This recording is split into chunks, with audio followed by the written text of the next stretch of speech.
மகாதேவா தென்னாடுடைய சிவனே போற்றி, எந்நாட்டவர்க்கும் இறைவா போற்றி போற்றி. ஏகம்பத்துர எந்தாய் போற்றி, பாகம் பெண்ணொரு ஆனாய் போற்றி, காவாய் கனகத்திரளே போற்றி, கைலை மலையானே போற்றி போற்றி.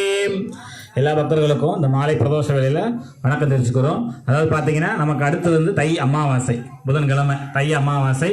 அதே மாதிரி தான் நம்ம கிரிவலம் சுற்றுறது சொல்லியிருக்கோம் இல்லையா. ஏற்கனவே பௌர்ணமி அமாவாசைக்கு நம்ம கோவிலில் வந்து கிரிவலம் சுற்றிக்கிட்டு இருக்கோம். அதே மாதிரி ரொம்ப விமர்சையாக இருக்கக்கூடிய தை அமாவாசை. அந்த தை அமாவாசை அதே மாதிரி இப்போ நடக்கிறது பார்த்தீங்கன்னா உத்தரப்பிரதேசில் வந்து மகா கும்பமேளா நடந்துகிட்டு இருக்கு. அதில் வந்து பார்த்தீங்கன்னா என்ன கணக்கான ரிஷிமார்கள் பக்தர்கள் எல்லாருமே இப்போ நீராடிட்டு அதை புனிதத்துவம் அடைகிறாங்க. அது வந்து நமக்கு வந்து இந்த தை மாதத்தில் நமக்கு அது அமைஞ்சிருக்கு. அதனால வந்து எல்லாம் வந்து பிரதோஷம் முடிஞ்சு அமாவாசை அன்னைக்கு எல்லாம் வந்து இங்கே வந்து கிரிவலம் வர்றதுக்கு வாங்க. சரியா, அமாவாசை அதுவும் தை அமாவாசை வந்து ரொம்ப முக்கியமான நாள். அதாவது திருக்கடையூர் அபிராமி அம்பாள் கோவிலில் வந்து பார்த்தீங்கன்னா அம்பாள் வந்து அமாவாசையை வந்து பௌர்ணமியாக காட்சி கொடுத்தது இந்த தை அமாவாசையை தான் சொல்லுவாங்க. அபிராமி புட்டருக்காக அம்பாள் வந்து அமாவாசை இருளை வந்து பௌர்ணமி ஒளியாக மாற்றி கொடுத்தாங்க. அதாவது தன்னுடைய காதில் இருக்கக்கூடிய குண்டலத்தை கலட்டி வான்வெளியில் வச்சு அதாவது பௌர்ணமியுடைய ஒளி பிரகாசத்துக்கு கொண்டு வந்தாங்க அப்படின்ற மாதிரி. அதனால் வந்து அன்னைக்கு இருக்கக்கூடிய தரிசனம் ரொம்ப முக்கியமான ஒரு தரிசனம். அதனால் எல்லாரும் வந்து கலந்துக்கங்க. அதே மாதிரி நமக்கு இந்த தை மாதம் முடிஞ்சிருச்சுன்னா அடுத்து வந்து மாசி மாதம் ஆரம்பிக்க போகுது. மாசியில் வந்து நம்ம ரொம்ப விமர்சையாக கொண்டாட போகிறது மகா சிவராத்திரி. சரியா, அந்த சிவராத்திரிக்கு இப்போ இருந்தே நம்ம சொல்ல ஆரம்பிச்சிருக்கோம். ஏன்னா சிவராத்திரி அன்னைக்கு முதல்ல பிரதோஷம், மறுநாள் இந்த வட்டம் சிவராத்திரி வருது. அதனால வந்து முதல் நாளும் அன்னதானம் நடக்கும், மறுநாள் வந்து 4 கால பூஜை நடக்கும். பிரதோஷம் அதாவது சிவராத்திரி.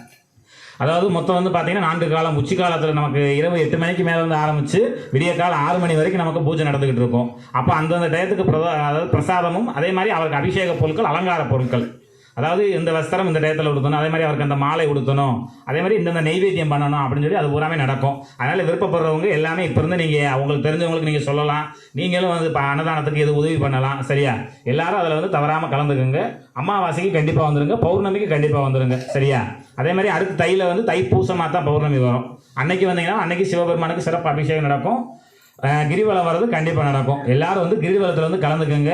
கிரிவலம் வந்து நம்ம சுத்த தான் நம்முடைய குறைகள் வந்து தீரும். சரியா, நம்ம உடவு வந்து சுற்றிட்டோம் எனக்கு இருக்கிறது பிரச்சனைலாம் தீர்ந்துடும் அப்படின்னு நினைக்கக்கூடாது. நம்ம வந்து சுற்றிக்கிட்டே இருக்கணும். ஏன்னா கிரிவலம் அதாவது இறைவனுடைய மனம் வந்து உருகிற அளவுக்கு நம்ம இருக்கணும். அப்போ தான் நமக்கு வந்து அந்த குறைகள் வந்து நமக்கு குறையும்.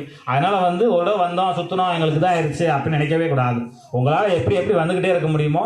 அப்போ அமாவாசை அன்னைக்கு எங்களால் வர்றதுக்கு தோது இல்லை, அப்போ மறுநாள் வாங்க அப்படி இல்லைன்னா பிரதோஷ அன்னைக்கு வாங்க, வந்துட்டு கேட்டுட்டு உங்களால் சுத்த முடிஞ்சால் சுற்றுங்க.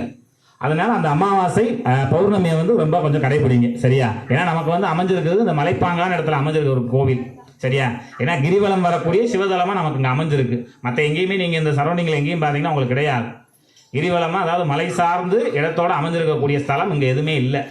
அதனால கண்டிப்பாக வந்து அந்த அமாவாசை பௌர்ணமி வந்து கவனமாக இது பண்ணிக்கோங்க. சரியா, அதே மாதிரி யாரும் விபூதி பிரசாதம் வாங்கினீங்கன்னா அதை கீழே கொட்டிடாதீங்க.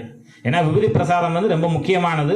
அது வந்து நம்ம வந்து சும்மா எடுத்து கொடுக்கல, சிவபெருமான் மேலேயும் நந்தி மேலேயும் அபிஷேகம் பண்ணி நம்ம எடுத்து கொடுக்குறோம். அந்த பிரசாதம் வந்து ரொம்ப முக்கியமான ஒரு பொருள். சரியா, ஏன்னா சிவபூஜையில் முக்கியமாக இருக்கக்கூடிய அந்த விபூதி தான். மற்ற எந்த இதுவுமே பெரிய விஷயம் இல்லை, விபூதி தான். நம்ம நெத்தியில் வந்து விபூதி நம்ம இட்டுட்டு போனாலே நமக்கு சகல தோஷம் நிவர்த்தி ஆகக்கூடியது. சரியா, அதனால் விபூதியை வந்து கீழே வேஸ்ட் பண்ணாதீங்க. அதே மாதிரி சின்ன குழந்தைகளும் அதிகமாக வாங்க விடாதீங்க. சரியா, பெரியால் வாங்கி பத்திரமா வச்சுக்கோங்க. சரியா, ஓம் நமச்சிவாய. ஒரு முக்கியமான விஷயம்.